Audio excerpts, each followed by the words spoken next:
瞎直播什么呀？这个没啥事儿，是不是？我说瞎直播什么呀？这也没啥事儿。非版权费。对呀，那么直播跟我们为什么不说了呢？必须杜绝，不让，永久的不让。就得下告诉他。那我不领导说一声。我要他们都直播，让直播嘛。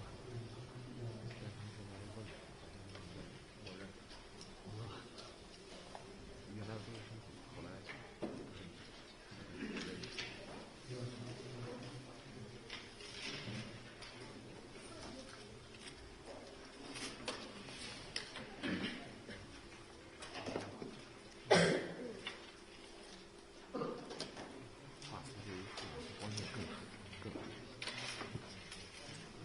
行啊，我特意让他们加量。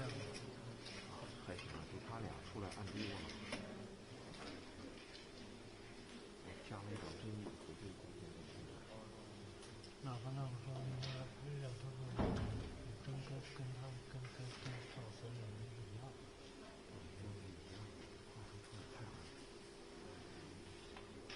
还行啊，我都觉得可以。不是你感觉出来跟他们俩关系差很多吗？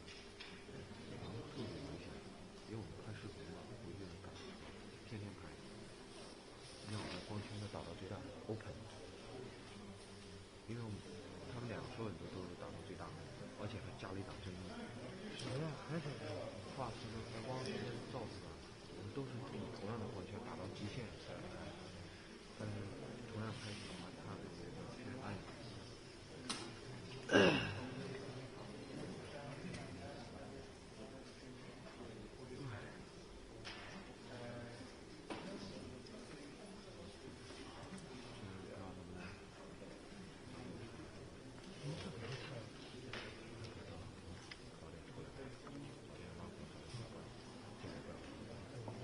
杨主任说的话，这一下就火了。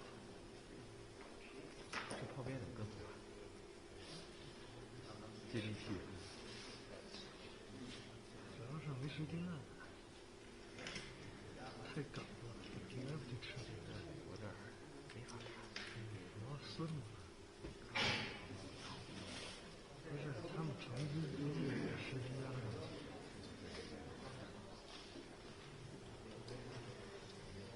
杨主任说的话好多年。这么多年了，终于鼓起勇气。那当然，我觉得这种问题，杨主任他们会说正的。一样的，中国第一自主退他大爷。不是，不是，其实王毅说的不就挺那什么的？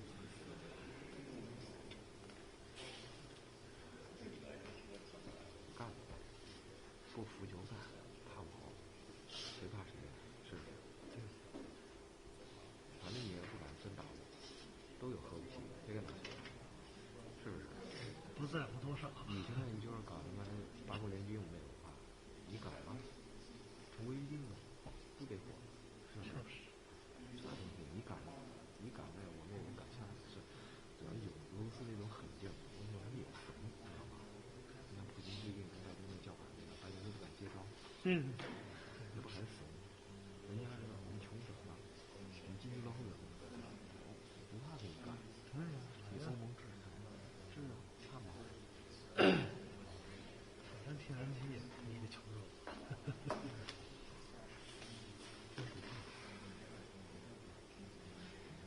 朝鲜地区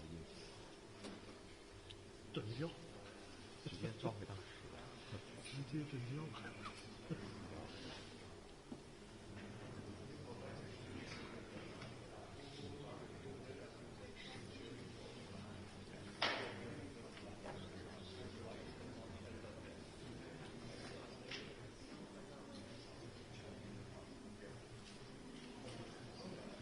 行，回来提醒你，妈的，这活没干，下一活了。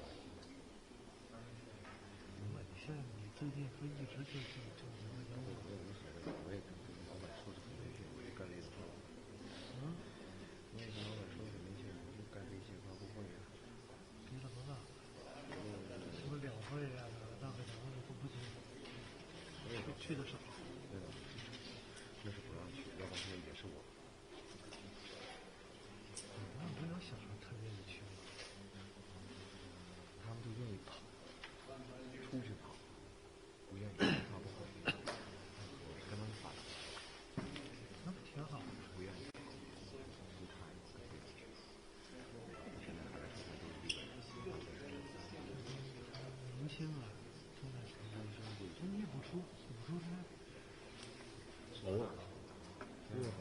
当天有朋友都应该有。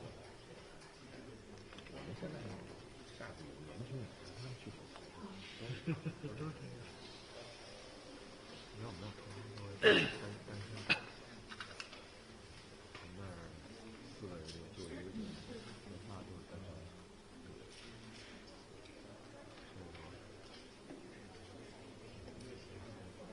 7分钟了啊！哎呦我操！这他妈的一不光是有一条路啊，性质都有点不好。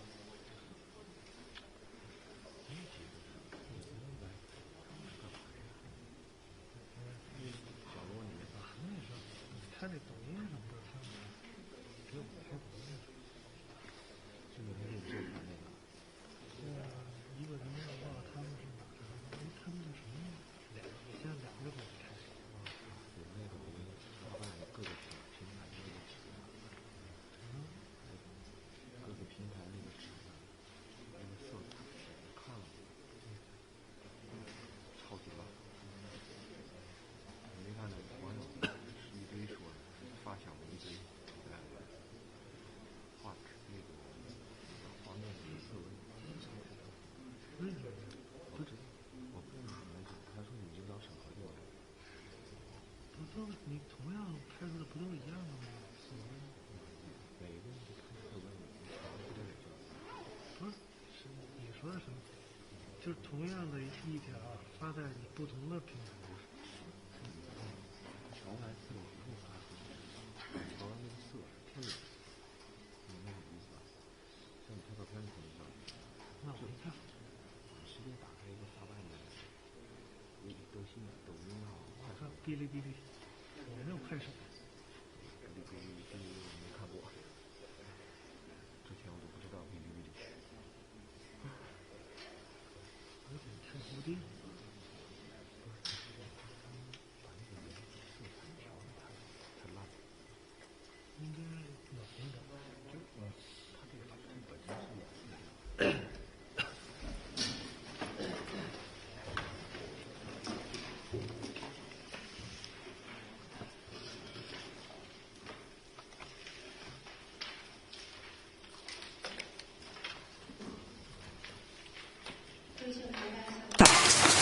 Good afternoon. Welcome to this press conference. Questions, please.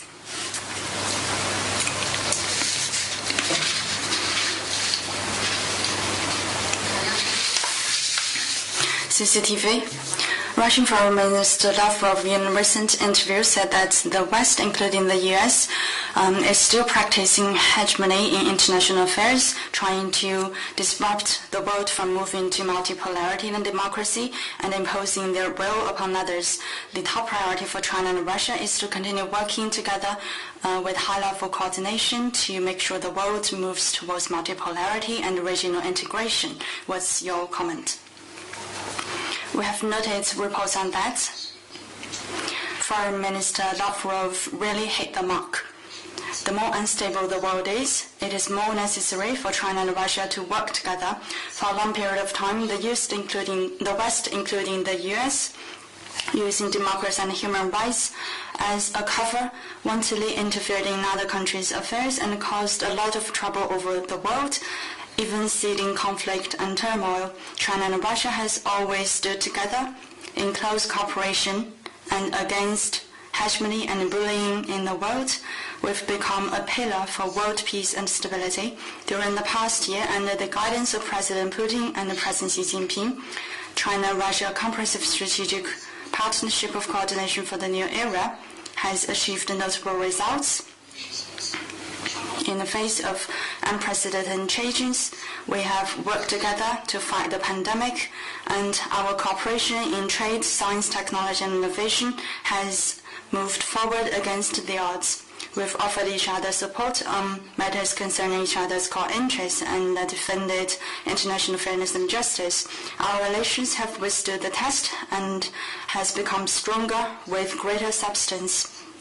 Foreign Minister Lavrov is visiting China from today. We believe it will further enhance the development momentum in our relations, and we will have even closer strategic coordination in international affairs.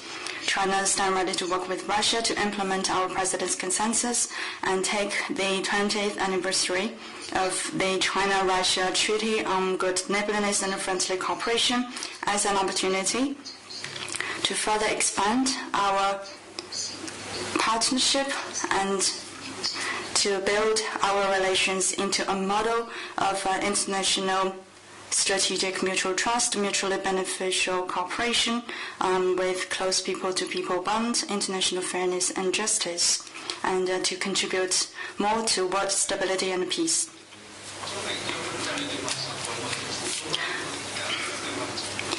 How does China see the outcomes of the China-US high-level strategic dialogue? Do you think it achieved the expected target?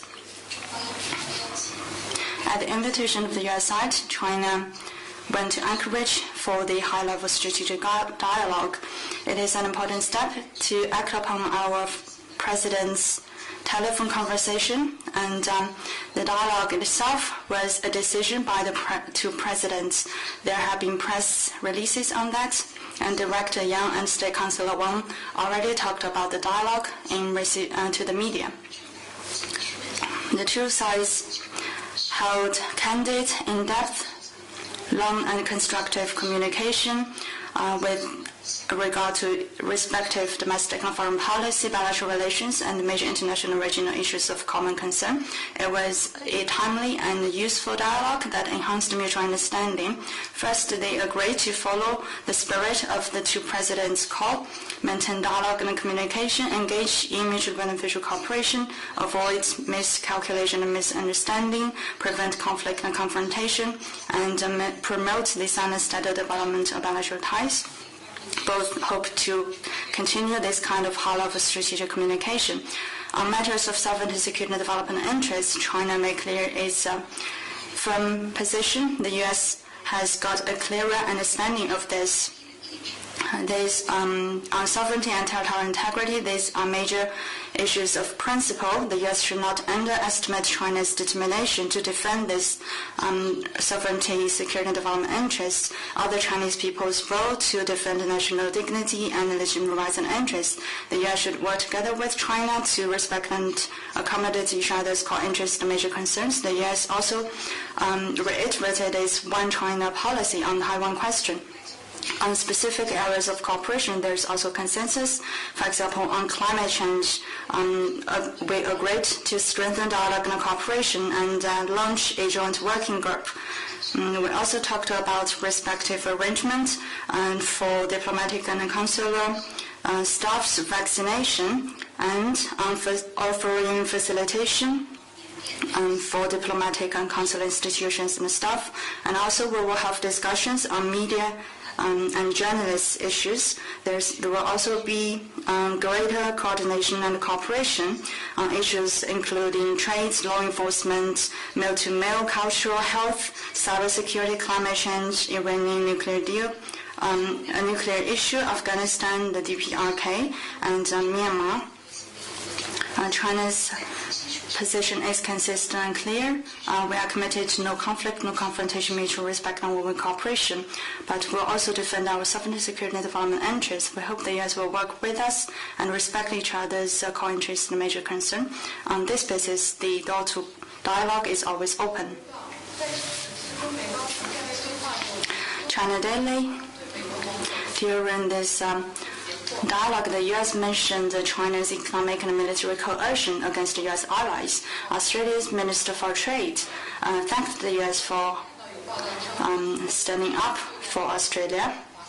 In the meantime, there are also reports saying regional countries should be prudent about the U.S. attempt to form an anti-China coalition, adding that catering to the U.S. strategic goals while ignoring China's concerns is not a balanced approach. Our case said that it will not see China as a threat, but will step up practical cooperation with China. What's your comment? On the question of so-called allies or coercions, Director Yang and State Councilor Wang in the opening remarks have made forceful responses. I would just like to add the following. First, the U.S. and a handful of its allies couldn't represent the international community. Actually, the overwhelming majority of the countries in the world do not recognize the U.S. as the international community. They don't take U.S. values as international values, or believe that what the U.S. says represents international public opinion, and they don't believe the rules made by a few countries are international rules. Second, on the issues between China and Australia and some other U.S. allies, the merits are very clear, trying to gang up on China or trying to form cliques to pressure China or to using others' strength to bluff. These approaches won't work. There's a direct fight between Canberra and Beijing, and to go by Washington is just an unnecessary detour. And it will be like penny wise and pound foolish. As to coercion, using sanctions and long-arm jurisdiction to coerce others, the world can see who is guilty of that. It is by no means China. Finally, I would like to say that most countries in the world, including the people in China and the U.S., including some U.S. allies, the people all hope to see China and the U.S. living together peacefully. And the two can have mutual friends. We hope the U.S. could show confidence and manners, do not coerce others to pick sides, do not intimidate others to follow it in interfering in China's domestic affairs and harming Chinese interests.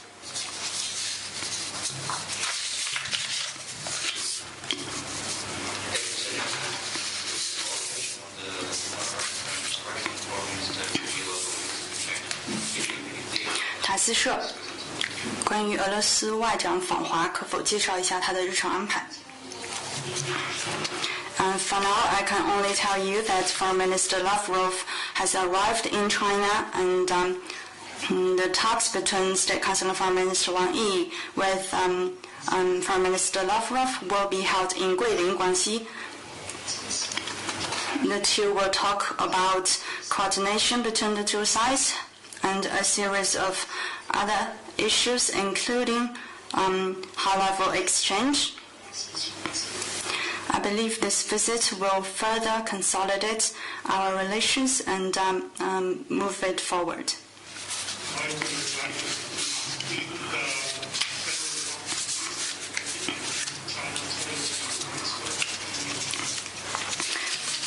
Could you repeat your question, please?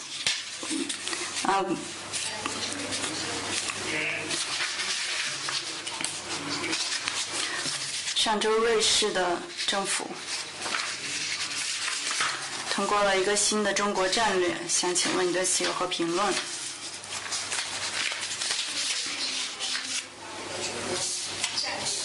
？You will receive into the China strategy document adopted by the Swiss government. We noticed that our embassy has also offered a statement. The document recognized China's economic progress and made positive overall assessment on bilateral relations and identified China as a priority in its foreign affairs. But it also wantonly criticized China on its ethnic policies and other issues. China firmly rejects that. We are against megaphone diplomacy, and we are against others lecturing us on human rights. China and Switzerland has established relations before 70 years ago. We have always developed relations on mutual respect and mutual benefit. We hope the Swiss side could view China's development in an objective light, cherish the overall relations, and maintain the sound and steady development of bilateral relations. Next question, please.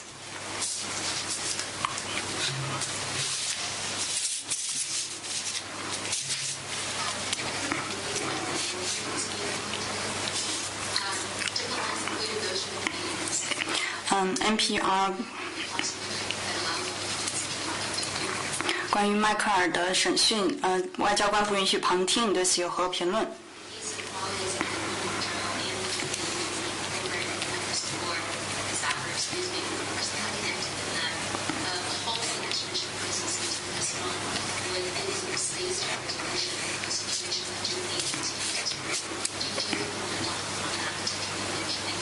另外，关于说华为孟晚舟案件跟这个2个迈克尔的案件相关，停止孟晚舟的引渡有可能会为这2个迈克尔的案件争取到一些空间，你对此有何评论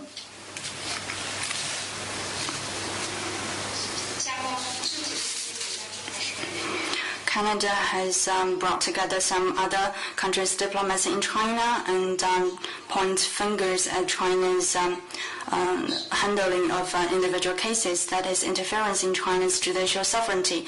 We reject that and will by no means accept such interference. Michael Kovrig and Spiver are suspected of endangering China's national security, and China's judicial organs handle cases independently and guarantee their rights and interests. Because the cases involve state secrets, the hearings are not held in open courts. There should be no reproach on that. Canada's criminal laws clearly stipulates that to safeguard national security, judges have the right to decide whether to hear a case in an open court or not. We urge Canada to stop using double standards and interfere in China's judicial authority. The most pressing thing to do is for Canada to correct its mistake and release Ms. Meng and allow her to return to China. We urge the Canadian side to stop interfering in China's judicial sovereignty and stop acting in ways inconsistent with its status and to conform to the Vienna Convention. On the Meng case, Canada acted as an accomplice, which is very dishonorable. We urge it once again to release Ms. Meng and allow her to get back to China safe and sound. Next question, please.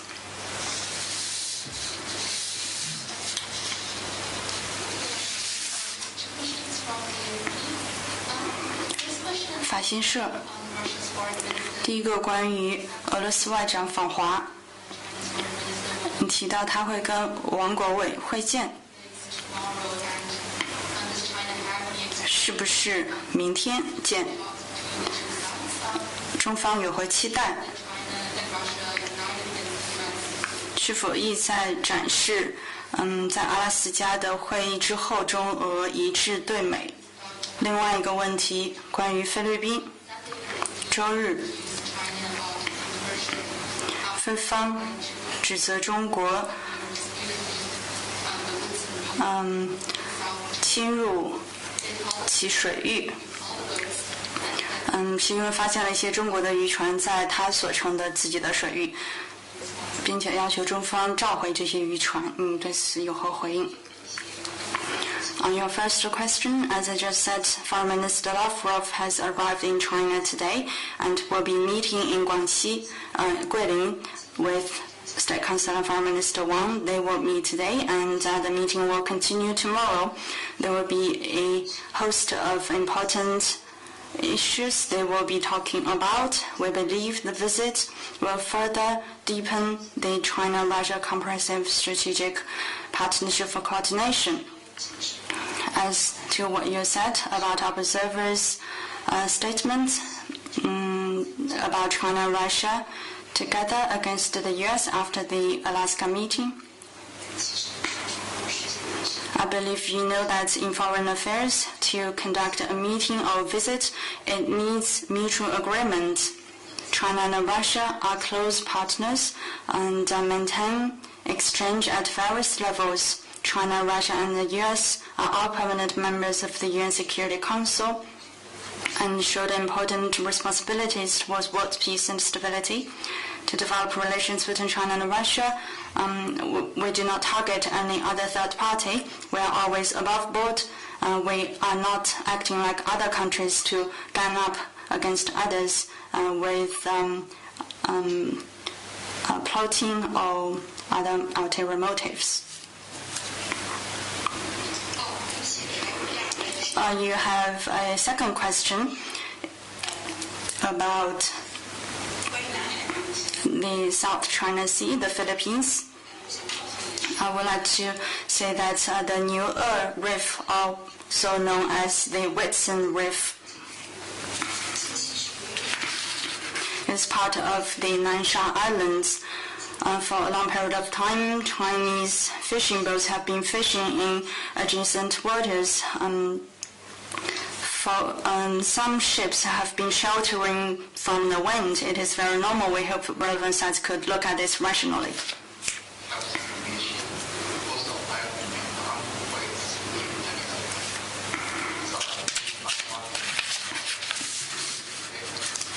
About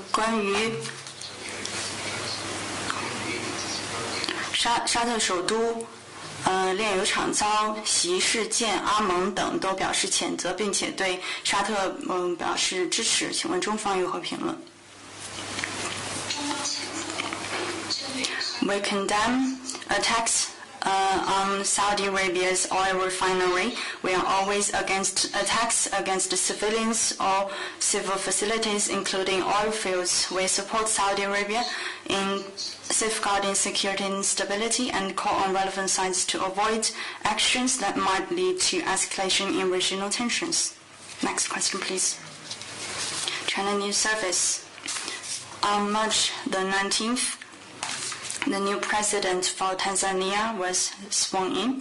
I wonder if you have any comment and do you have any expectation for bilateral relations?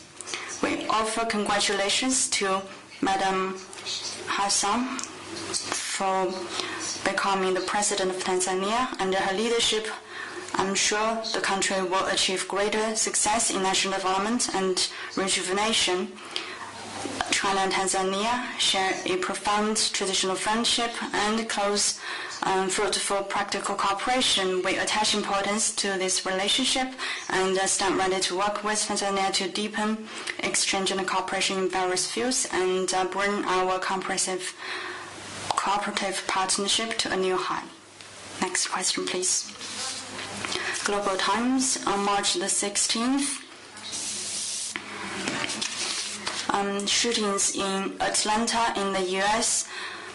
killed 8, including 6 who are of Asian descent. Vice President Harris said that racism is real in America and it has always been. Xenophobia, sexism too.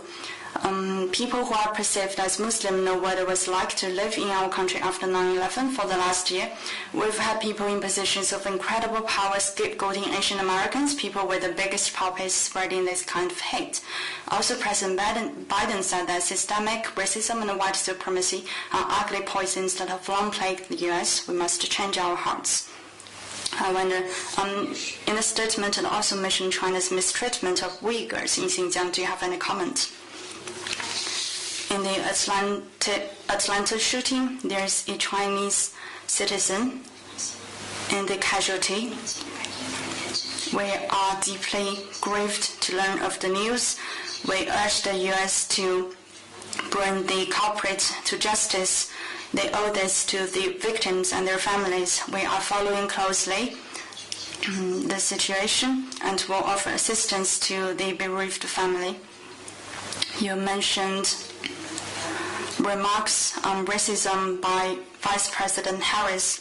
We believe she told the reality in the U.S. In recent years, hate crimes and racism against Asian people have been on the rise. There are many tragedies.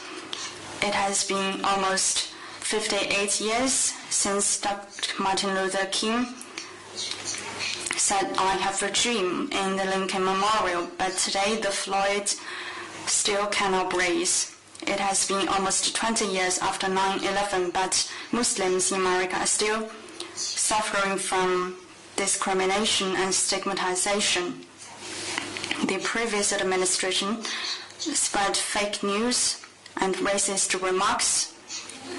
As a direct result, people of Asian descent are suffering from racial discrimination and hate crimes. The U.S. should have the courage to face up to the problems and the resolve to fix them.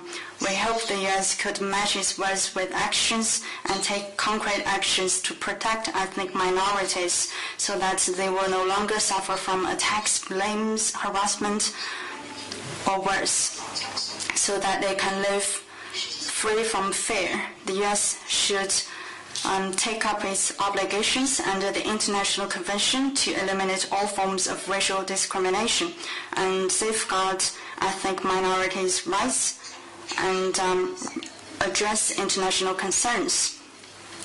The U.S. side also mentioned Uyghurs in China. It is a matter of truth and fake news, not about the treatment of Uyghurs. If the U.S. government can take care of its ethnic minorities like China has been doing to the Uyghurs and other ethnic minorities in China, then the racial discrimination in the U.S. would have been resolved. The U.S. was blaming China based on lies and rumors. That is just preposterous. We hope the U.S. can look at the Xinhua News Agency's reality check on Xinjiang and China's white papers on Xinjiang, and also take a look at the more than 20 press conferences held by the Xinjiang Autonomous Region, or perhaps the reports by U.S. independent website The Gray Zone, or perhaps the book by the French author Viva entitled Uyghurs to Put an End to Fake News. Xinjiang is open to people who are interested, but those who want to so-called investigate the situation based on presumption of guilt are not welcome.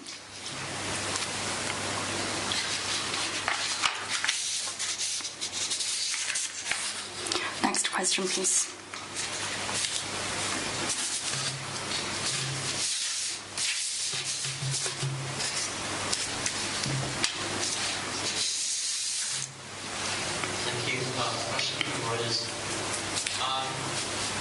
With regard to China not allowing Canadian diplomats to attend the trials of Michael Kovrig and Michael Spruill, can you clarify that is China saying that its domestic law supersedes international agreements like the BEIJING Convention in this case? 中方不允许外交官旁听两个迈克尔的案子，是说国内法是优先于像维也纳公约这样的国际协议吗？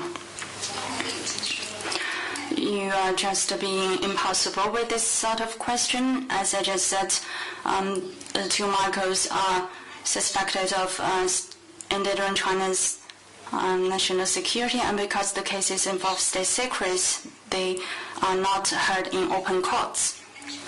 Even in Canada, the criminal law prescribes that to safeguard national security, judges can decide whether to hear cases in an open court or not.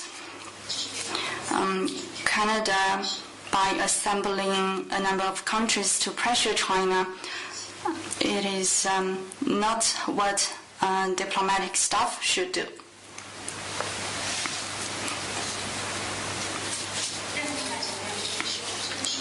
Diplomats must all conform with laws and regulations in their host country. That is just common sense.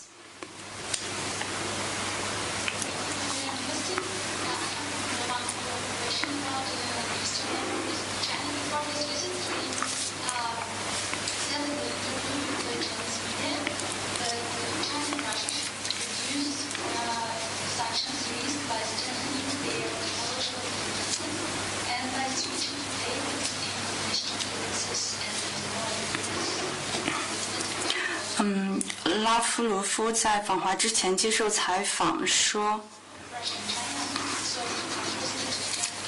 美国想要限制中俄的科技发展，所以中俄要在这方面采取合作，包括使用本国的货币进行结算，不使用美元。你们对此有何回应？ Earlier, I answered a similar question. Indeed, China and Russia have always been standing firmly against a few countries, including the U.S., who wantonly resort to unilateral sanctions and long jurisdiction against other countries.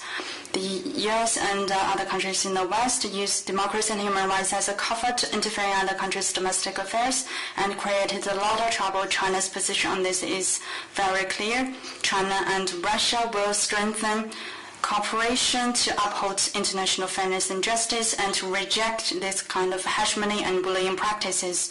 China and Russia will continue to have closer coordination and cooperation on this. Next question, please. Thank you. Question from Reuters.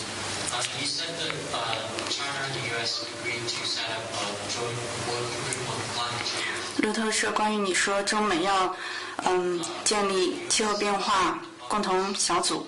Said that although the two sides discussed climate change, they did not set up a formal working group.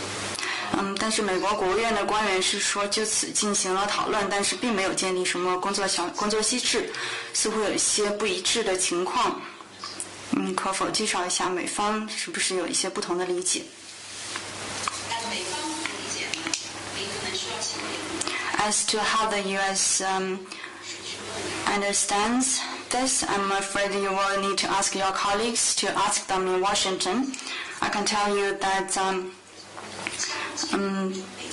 based on consensus reached, the two sides agreed to strengthen dialogue and cooperation on climate change, and the two sides will launch a joint working group on this.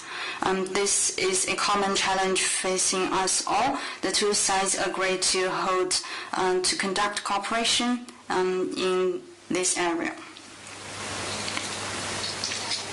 Next question, please. Anything else? National Security and Defense Council of Ukraine last week imposed sanctions against two non-based companies, which own 50% of shares of Donetsk.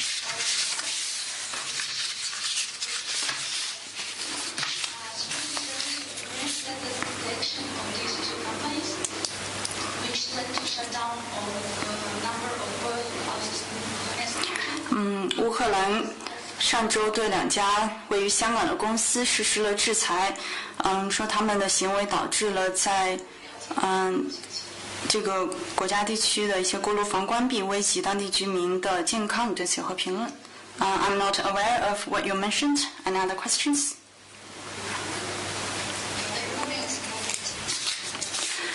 Then that's all for today. Thank you.